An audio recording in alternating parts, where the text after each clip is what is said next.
For this video, we are going to make Pininyahang Manok. Una sa lahat, you have to prepare your mise en place. This will save you a lot of time at makakaiwas tayo na masunog ang ating mga lulutuin.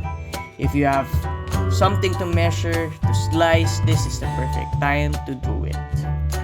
Ito ang mga ingredients na gagamitin natin. Garlic, cooking oil, white onions, pineapple chunks and juice, red and green bell pepper, carrots, fish sauce, chicken, and of course, Carnation evaporated milk.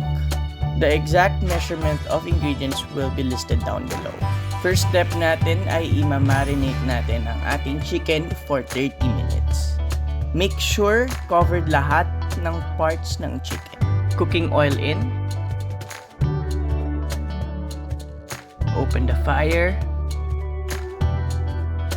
Then you have to saute the garlic and the onions.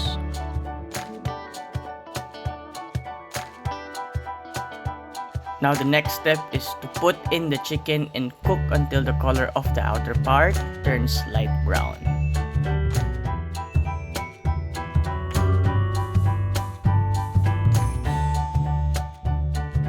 Kapag light brown na ang chicken, this is the time to put the pineapple juice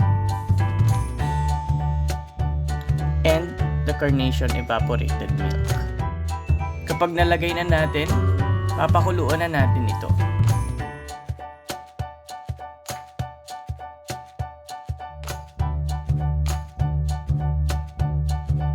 Add the pineapple chunks and let it simmer.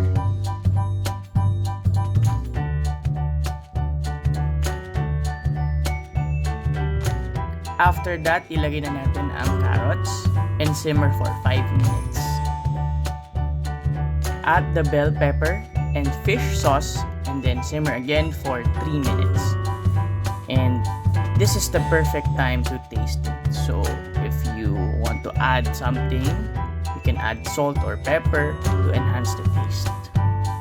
And we're done making our Pininyahang Manok.